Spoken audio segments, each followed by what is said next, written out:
1. A CNA instructor designs a rehabilitation training module incorporating case-based scenarios to engage adult learners. This approach is most consistent with which adult learning theory? A. Behaviorism. B. Constructivism. C. Classical conditioning. D. Operant conditioning.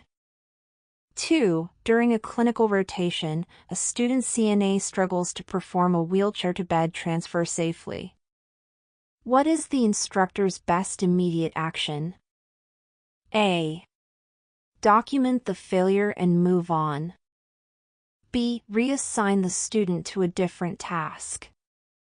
C. Model the correct procedure and supervise a retry. D. Remove the student from the clinical setting.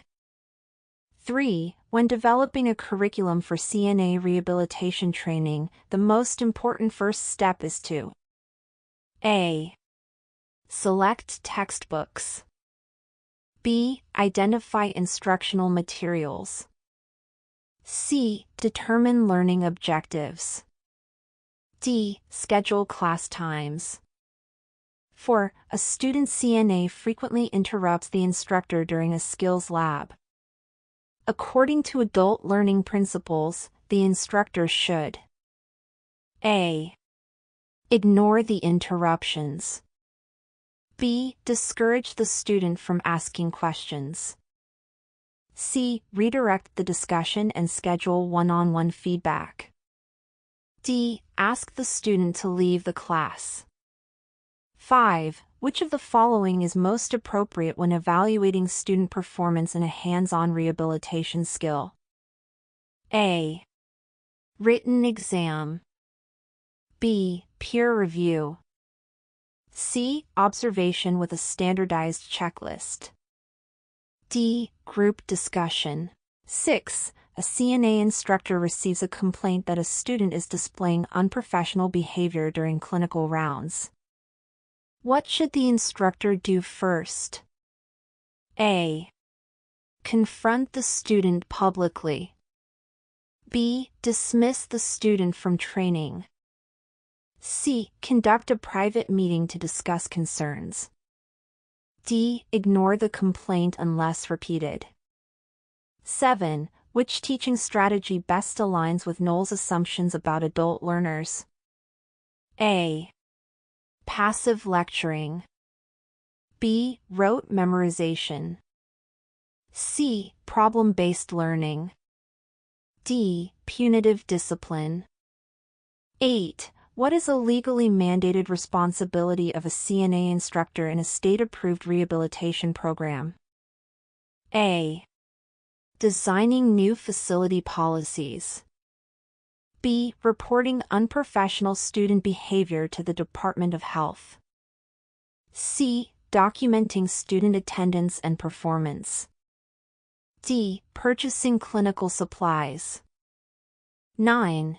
In mentoring a new CNA instructor, which strategy is most effective? A. Assigning independent reading. B. Modeling teaching and debriefing after. C. Providing performance evaluations only. D. Having the new instructor observe classes without guidance. 10. A student consistently demonstrates poor hand hygiene during clinical care. The instructor should A. Wait until the end of the week to address it. B. Provide immediate corrective instruction with rationale. C. Assign additional homework. D. Suspend the student immediately. 11. Which of the following best reflects formative evaluation in CNA instruction? A. Final clinical exam. B. Certification test. C. Mid-rotation skill feedback. D. Program outcome audit. 12. Which is the most effective way to ensure consistent instruction across multiple CNA instructors? A. Allow instructors full autonomy.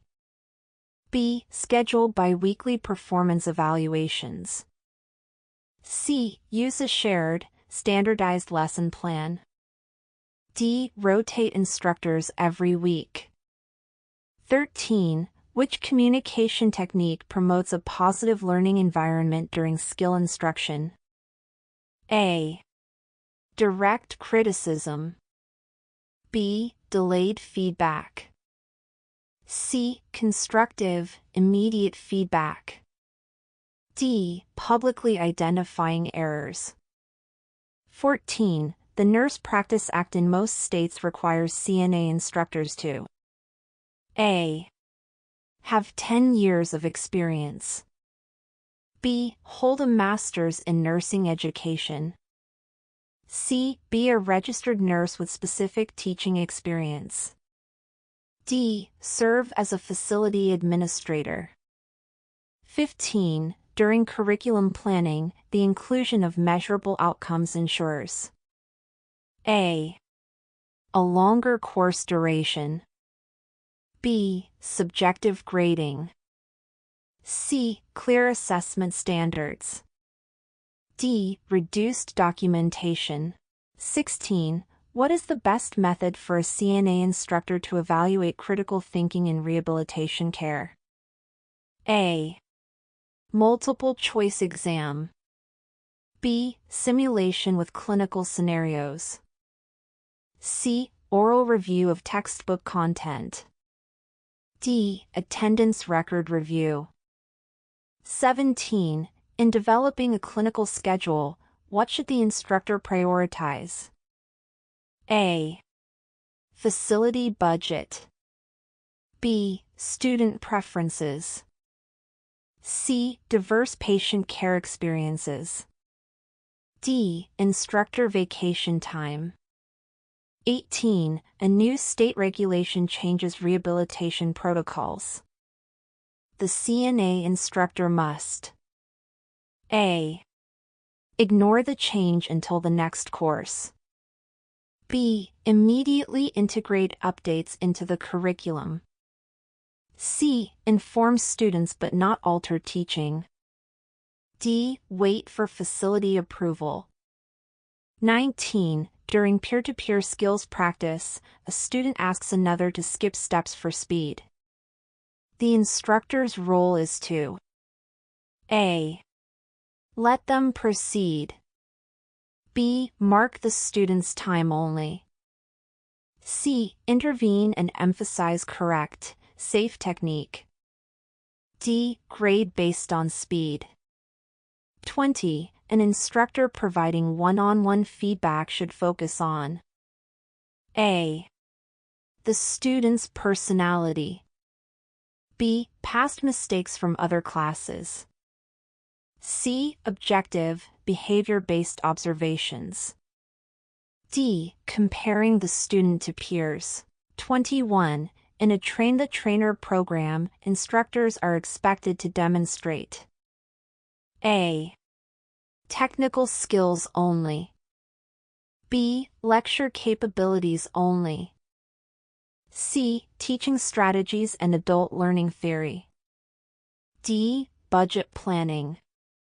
22. What is the primary purpose of maintaining accurate training documentation? A. Student satisfaction. B. Protection against litigation and audit compliance. C. Marketing future programs. D. Instructor promotions. 23. A student CNA reports an error in another student's skill performance. The instructor should A. Ignore the report. B. Punish the reporting student. C. Thank the student and observe the performance directly. D. Remove the student being reported. 24. Reflective journaling is a strategy best used for A. Documenting attendance. B. Encouraging self-assessment and growth. C. Timekeeping. D. Evaluating instructors. 25. CNA instructors mentoring trainees should most often A. Give written tests only. B. Allow unsupervised teaching. C. Provide guided teaching with feedback. D. Assign homework only. 26. Curriculum objectives must be A. General and inspirational. B. Instructor-centered. C. Specific, measurable, and student-centered. D. Broad and flexible. 27. Which is an ethical responsibility of a CNA instructor? A. Ignoring student absences. B. Protecting student confidentiality. C. Delegating evaluation to peers. D. Allowing private tutoring for extra credit.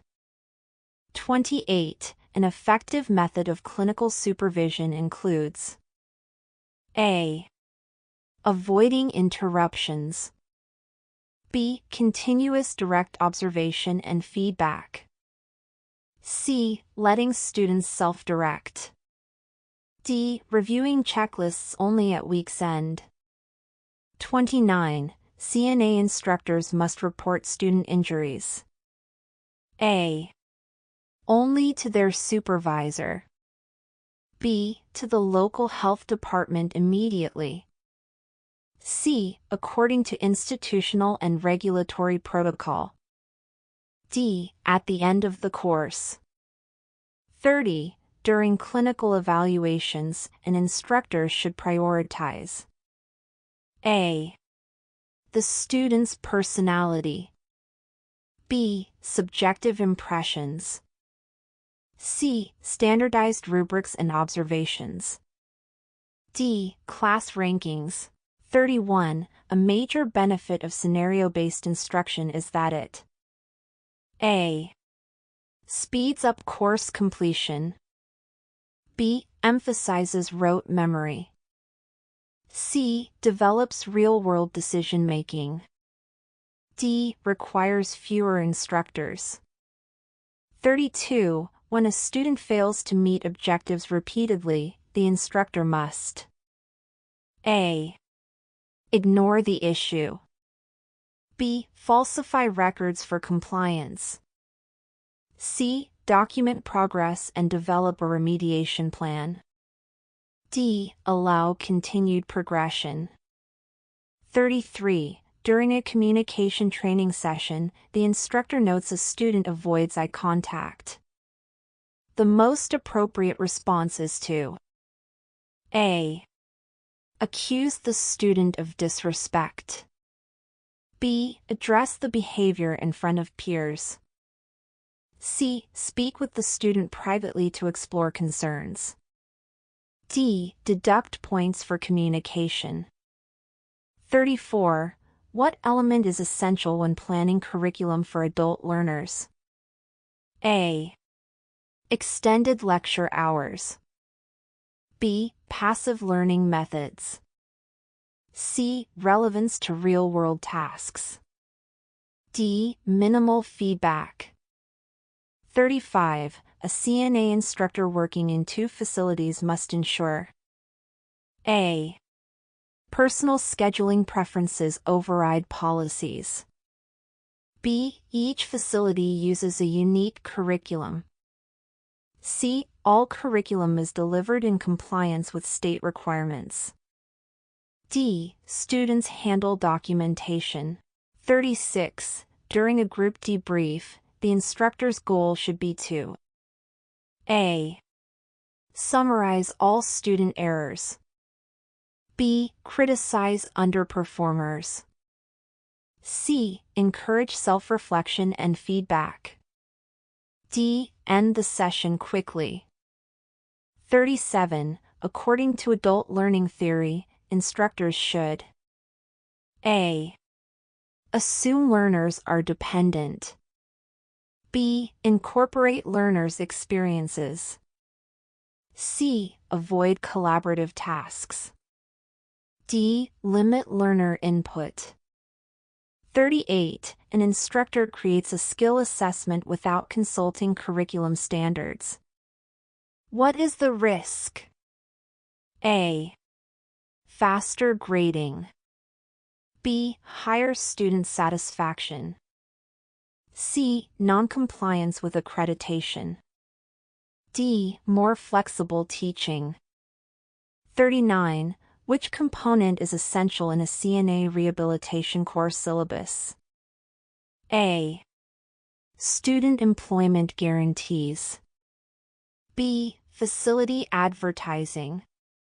C. Course objectives, evaluation criteria, and policies. D. Personal instructor biography. 40. The evaluation tool used for hands-on rehab care must be A. Verbal. B. Subjective. C. Standardized and competency-based. D. Generic. 41. What feedback technique is most likely to encourage learning and confidence? A. Harsh critique. B. Ignoring errors. C. Specific praise and constructive suggestions. D. Public scolding. 42. A student is absent from clinical for 2 days. The instructor should A. Withdraw the student immediately. B. Ignore it. C. Document absence and offer makeup if policy allows. D. Fail the student automatically.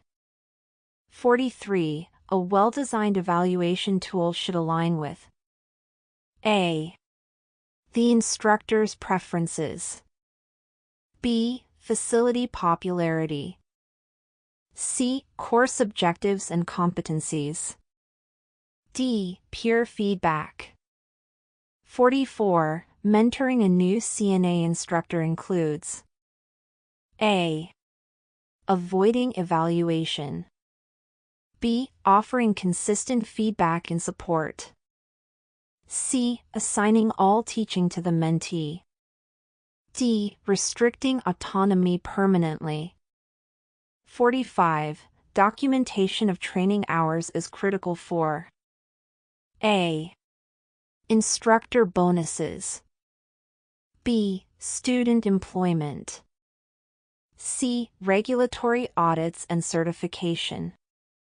D. Curriculum sales. 46. Instructors must avoid bias by A. Teaching only favored students. B. Using standardized assessment criteria. C. Grading on participation only. D. Changing rules mid-course. 47. An effective skill demonstration includes A. Silence from instructor. B. Step-by-step modeling with explanation.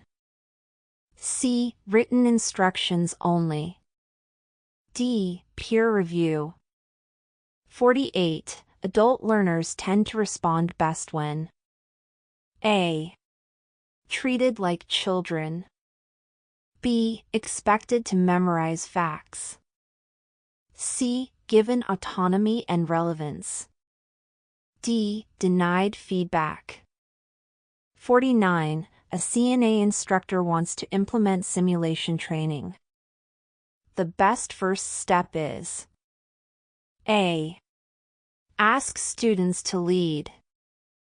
B. Choose unrelated scenarios.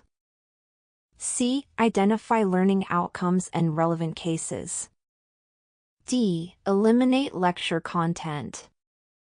50. Which is a required component of a train-the-trainer program? A. CNA renewal exam. B. Facility leadership certification. C. Education and instructional methodology. D. Personal recommendation letters. Rehabilitation CNA certified nursing assistant. The Rehabilitation CNA Certified Nursing Assistant test is a specialized certification assessment designed to evaluate a CNA's knowledge, skills, and instructional competencies in rehabilitative care and education. It focuses on adult learning principles, clinical instruction, performance evaluation, curriculum development, and regulatory compliance related to CNA training programs. The exam assesses the candidate's ability to mentor students, communicate effectively, and apply legal and ethical standards within a clinical education setting. It is typically taken by CNAs seeking to become instructors or trainers in rehabilitation-focused environments, such as long-term care facilities, post-acute rehabilitation centers, and vocational training programs. This high-stakes exam ensures that only qualified professionals are authorized to educate and guide the next generation of CNAs in delivering safe, effective, and patient-centered rehabilitative care. Here are the top 5 beneficial uses of the sample exam. 1. Instructor certification.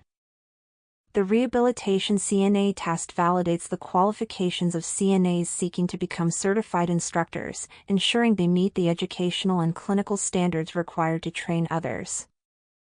2. Improved training quality. By assessing knowledge in adult learning theory, evaluation, and curriculum development, the test helps maintain high-quality instruction in rehabilitation care settings. 3. Regulatory compliance. Passing the exam ensures that instructor candidates meet state and federal requirements for CNA training programs, reducing the risk of violations and enhancing program credibility. 4. Career advancement.